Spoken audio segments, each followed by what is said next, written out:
여러분, 환자분들이 큰맘 먹고 라미네이트 상담 받으러 오셔서 가장 많이 하시는 말씀이 뭔지 아세요? 원장님, 저 연예인 누구처럼 치아들을 하얗고 예쁘게 해주세요. 이런 말씀들을 많이 합니다. 그런데 말이죠, 정말 그렇게 하면 예뻐지게 될까요? 안타깝게도 라미네이트 치료를 통해서 예뻐지려고 시간과 비용을 많이 들였는데 오히려 치아들이 너무 새하얗게 부각돼서 어색해하는 느낌을 받으시는 분들이 많습니다.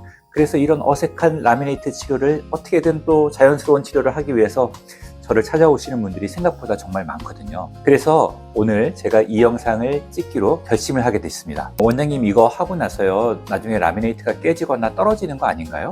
또는 라미네이트를 하면 이를 많이 갈아야 되는데 너무 시릴까봐 걱정돼요. 이런 질문 정말 많이들 하시죠. 라미네이트를 고민하고 있는 대부분의 환자분들이 이런 지점 때문에 라미네이트 치료를 망설이고 있습니다. 그런데 여기서 아셔야 될 꼭 본질적인 지점이 하나 있는데요. 이 라미네이트 시술 자체가 문제는 아니라는 거죠. 핵심적인 문제는 나에게 맞지 않는 선택을 했다는 것입니다. 그래서 오늘은요, 라미네이트에 관심 있는 여러분들께서 치과에 내원하기 전에 혹은 라미네이트 관련된 상담 예약을 잡기 전에 알아야 할 기준들 7가지를 제가 정확하게 정리해서 말씀드리도록 하겠습니다. 이 영상을 끝까지 보시면요, 내가 라미네이트를 치료받았을 때 효과를 많이 볼 수 있는 그런 긍정적인 케이스에 해당되는지, 아니면 라미네이트 치료를 했더니 이가 시리고 여러 가지 불편한 점들이 더 많을 케이스인지를 알 수 있게 되실 겁니다. 자, 바로 시작해 보겠습니다. 첫 번째는 라미네이트 가격 이야기입니다. 가격 이야기 안 할 수 없죠. 너무너무 중요하니까요. 라미네이트 하려고 인터넷을 검색해보면 정말 많은 라미네이트 시술 관련된 병원들의 광고가 우리 눈에 들어옵니다. 비용도 좀 더 천차만별이에요. 어디는 진짜 너무너무 싸고요. 또 어떤 곳들은 꽤 비싼데 일반적으로 광고를 하는데 비싸다고 광고를 하는 곳은 많지 않죠. 상대적으로 비용이 저렴한 곳들이 눈에 들어옵니다.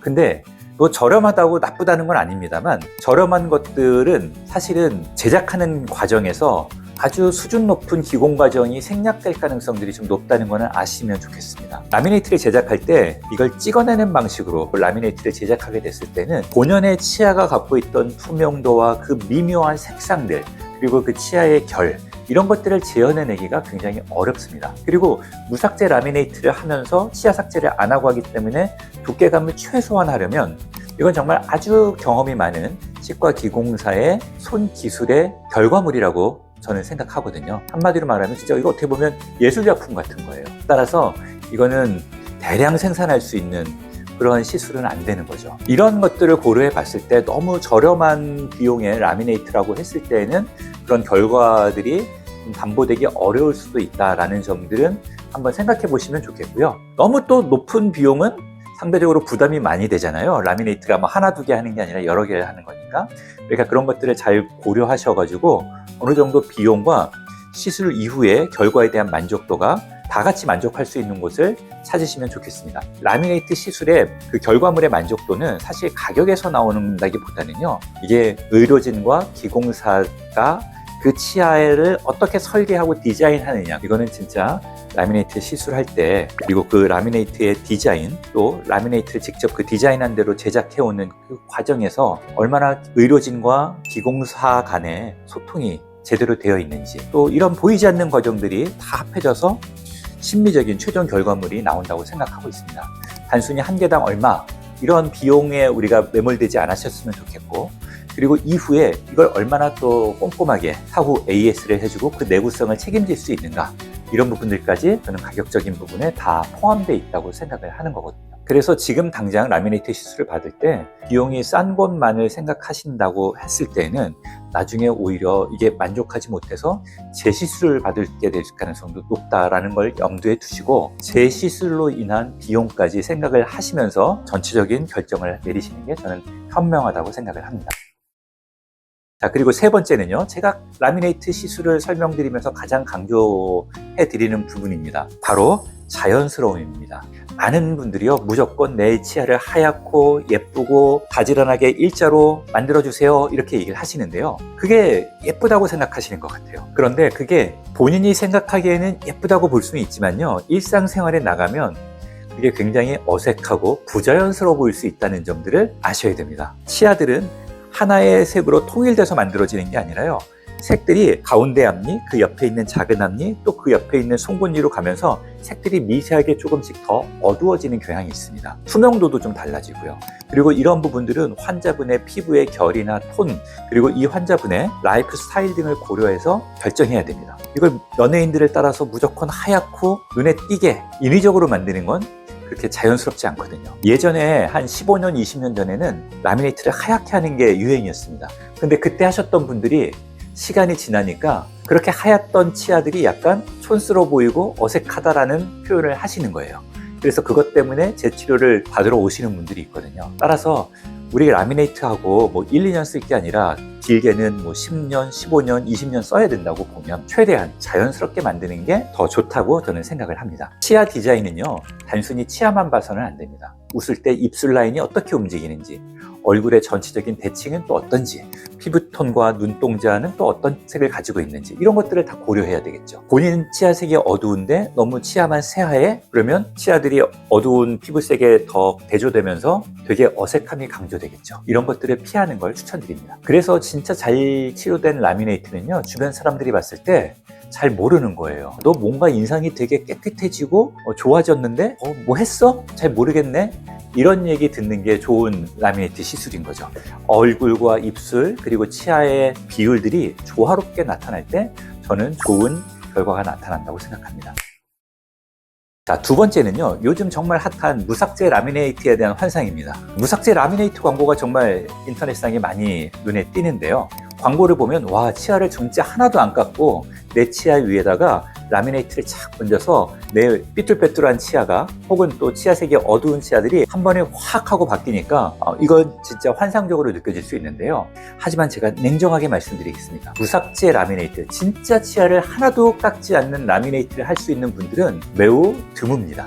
이건 정말 조건이 맞아야지만 가능한 거거든요. 그럼 무삭제 라미네이트를 할 수 있는 분들의 예를 제가 한번 들어볼게요. 외소치가 있는 분들, 그 치아가 정상적인 치아 크기보다 작은 분들이 있어요. 이런 분들은 이미 치아가 작기 때문에 그 위에다 그냥 덧붙여서 치아의 형태를 회복해주면 되니까 삭제할 필요가 없습니다. 또는 치아 사이가 벌어져 있는 분들이 있죠. 이런 분들도 치아를 깎지 않고 그 벌어진 공간을 라미네이트를 크게 만들어서 메꿔주면 되니까 무삭제 라미네이트를 할 수 있습니다. 그런데요, 치아 배열이 삐뚤빼뚤하고 혹은 치아들이 앞으로 돌출된 경우는 어떨까요? 물론 이런 분들도 라미네이트 무삭제를 할 수 있습니다. 근데 무삭제로 라미네이트를 하면 돌출된 치아가 더 돌출돼 보일 수 있겠죠. 왜냐면요, 돌출된 치아에다가 뭘 붙이니까 그만큼 더 튀어나올 거 아닙니까?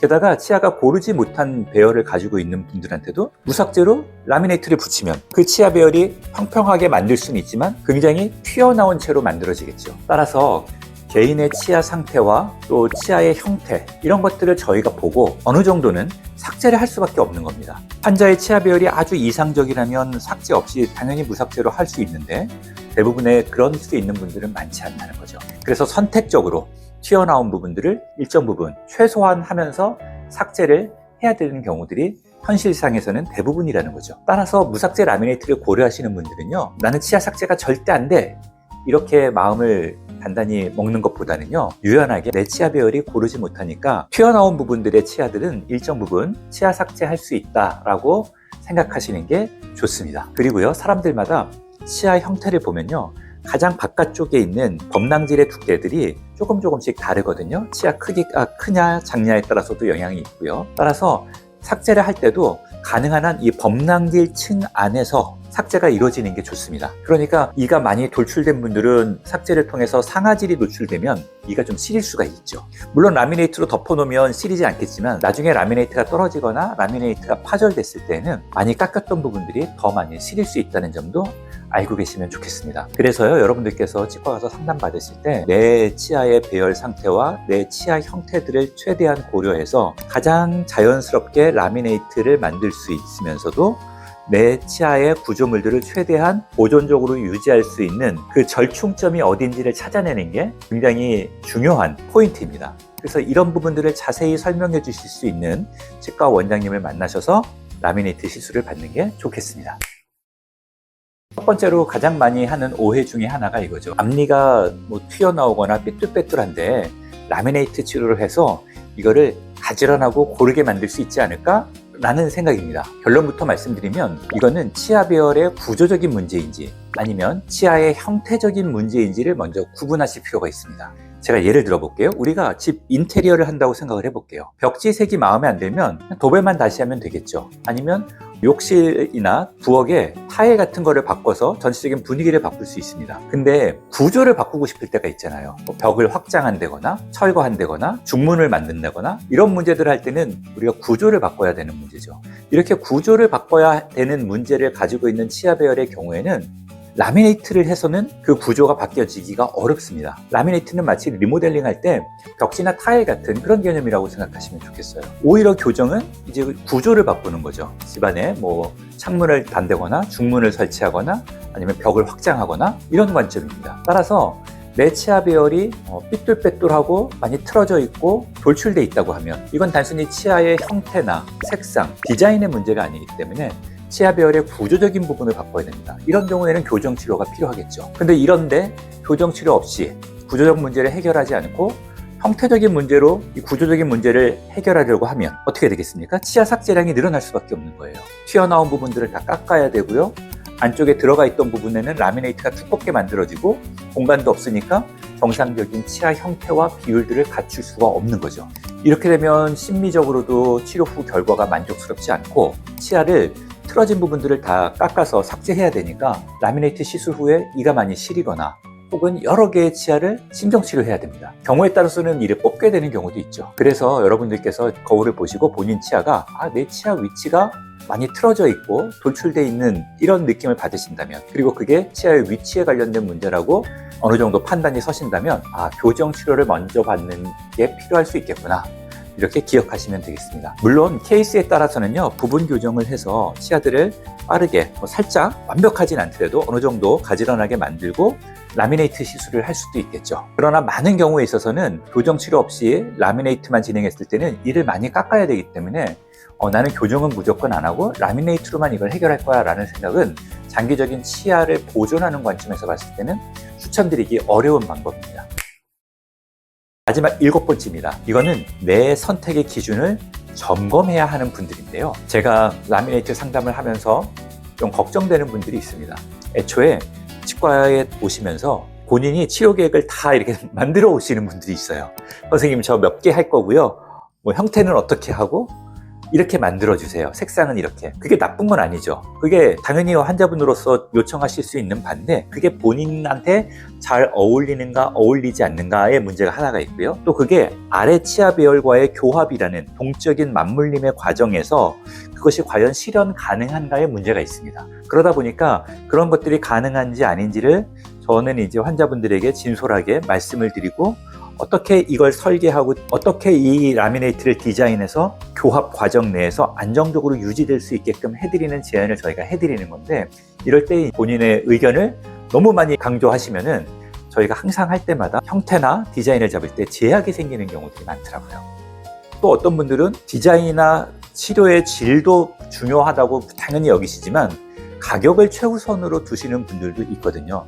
당연히 가격이 굉장히 중요한 요소이지만 가격만 너무 고민하시면 아주 만족스러운 결과를 내는 데는 일정 부분 한계가 있을 수 있으니까 절충이 좀 필요하다는 거는 알고 계시면 좋겠습니다. 결국 얼마나 저렴하게, 얼마나 안 깎고, 그리고 얼마나 안전하게 이 모든 것들을 다 만족시키면서 라미네이트를 한다는 거는 사실은 그렇게 간단한 일은 아니죠. 어딘가는 절충이 필요할 수 있다. 이 지점을 꼭 명심하시면 좋겠습니다. 6번째는 어떤 분들이 라미네이트를 하면 굉장히 만족하시는지, 이거에 대해서 한번 말씀 나눠보겠습니다. 제가 라미네이트 치료를 굉장히 오랜 기간 동안 많은 분들한테 하면서 성공적으로 라미네이트 치료를 마치시고 또 잘 사용하시는 분들의 3가지 특징이 있더라고요. 첫 번째는 시작할 때부터 기대치를 아주 높게 가지지 않으셨던 분들입니다. 라미네이트 치료는 사실 성형수술 같은 건 아니잖아요. 라미네이트 치료를 통해서 내 얼굴이 전체가 다 바뀐다라는 기대치를 가지고 계시지 않은 분들은 라미네이트 치료를 통해서 만족도가 굉장히 높으시더라고요. 근데 라미네이트 치료를 받으면 내 얼굴이 마치 다 바뀔 거야 라고 생각하시는 분들은 라미네이트 치료만으로 그게 다 바뀌진 않으니까 그런 부분들에 대한 아쉬움이라고 할까? 그런 것들도 여전히 남아있는 것들을 제가 보게 됐습니다. 두 번째는 전문가인 의료진들의 조언을 잘 따르셨던 분들이 만족도가 굉장히 높으시더라고요. 또 치료를 할 때 본인이 희망하시는 바가 있잖아요. 색상이라든가 치아 형태라든가 아니면 스마일 라인을 어떻게 해주세요. 이런 것들이 있는데 이제 그때마다 이제 저는 교과서적인 그리고 환자분의 개인적인 특성을 반영해서 저희가 이제 제안을 해드리거든요. 근데 그 제안을 통해서 제 의견을 많이 수용해 주셨던 분들이 치료 후에 훨씬 더 선생님 자연스럽다는 얘기를 들어요. 진짜 마음에 들어요. 이런 얘기들을 많이 하시더라고요. 그리고 세 번째 특징은요. 라미네이트 치료가 끝나고 났는데도 주의사항을 잘 따르시는 분들이 만족도가 아주 높았습니다. 당연한 이야기죠. 예습 복습 잘하는 학생이 공부 잘하는 것처럼 라미네이트 치료가 끝나고 났는데 본인이 치아를 조심해서 사용하고 또 구강위생관리 잘하고 치과에 정기점검 잘 받으러 오시는 분들이 만족도 높고 오래 사용하더라 이겁니다. 다섯 번째는 유지관리입니다. 자, 우리가 아주 심미적으로 만족스럽게 그리고 자연스러운 라미네이트를 해서 이제 치아에다가 부착하는 과정까지 끝냈습니다. 너무 만족스럽고 마음에 들어요. 근데 이게 끝이 아니거든요. 이제부터 새로운 시작입니다. 이게 정말 놀라운 얘기인데요. 유지하고 관리하는 과정이 어떻게 보면 더 중요하다는 얘기입니다. 그러면 뭐가 필요할까요? 여러분들의 습관 등을 먼저 개선하셔야 돼요. 습관이라고 하면요. 앞니로 딱딱하고 질긴 음식들 그리고 끈적거리는 음식들 이런 것들은 다 피하셔야 됩니다. 또 앞니로 손톱을 깨물거나 혹은 이를 가는 습관을 가지고 계시다거나 이런 부분들은 다 이런 습관들을 개선하셔야 되죠. 왜냐하면 그렇지 않으면 그런 습관들이 자꾸 누적되면 그 안 좋은 습관들로 인한 힘들이 라미네이트에 전달되면서 라미네이트가 깨지거나 라미네이트가 조기 탈락될 수 있기 때문에 그렇습니다. 그래서 이렇게 본인이 습관을 조심하시고 구강위생 관리를 잘하고 치과에 정기적으로 방문하셔서 관리하신다고 하면 라미네이트를 정상적으로 시술 받으셨을 때 10년, 15년 이상도 끄떡없이 사용할 수 있습니다. 그러니까 라미네이트 시술이 끝나고 나면 나 다 끝났어가 아니라 이제 새로운 시작인 거죠. 오늘은 라미네이트를 고민하시는 분들이 라미네이트 치료를 받기 전에 알아야 될 7가지에 대해서 제가 한번 말씀드렸습니다. 결국 가장 중요한 본질은 하나죠. 라미네이트를 지금 할 것인가 말 것인가 이게 아니라 라미네이트가 나한테 지금 제일 적절한 치료인가 아닌가 하는 것이죠. 그래서 여러분들께서 거울을 보시고 내 치아가 라미네이트로 좋아질 수 있는 치료인지 아니면 라미네이트가 아니라 다른 치료를 먼저 하고 라미네이트를 해야 되는 것인지 아니면 라미네이트 없이 그냥 다른 치료가 필요한 것인지 이런 판단을 할 수 있었으면 좋겠습니다. 근데 이게 잘 판단이 안 되는 분들도 있으실 거 아니에요. 그러면 너무 혼자 고민하지 마시고 끙끙 앓지 마시고요. 근처에 치과에 방문하셔서 담당 치과 의사 선생님하고 한번 진솔하게 상담을 받아보시는 걸 적극 추천드리겠습니다. 이게 여러분들의 치아 건강과 아름다운 미소를 되찾는데 가장 빠른 길이라고 말씀드리고 싶습니다. 오늘 영상이 좀 길었지만 이 영상이 라미네이트를 고민하시는 분들에게 도움이 되었으면 좋겠습니다. 긴 영상 시청해 주셔서 감사합니다.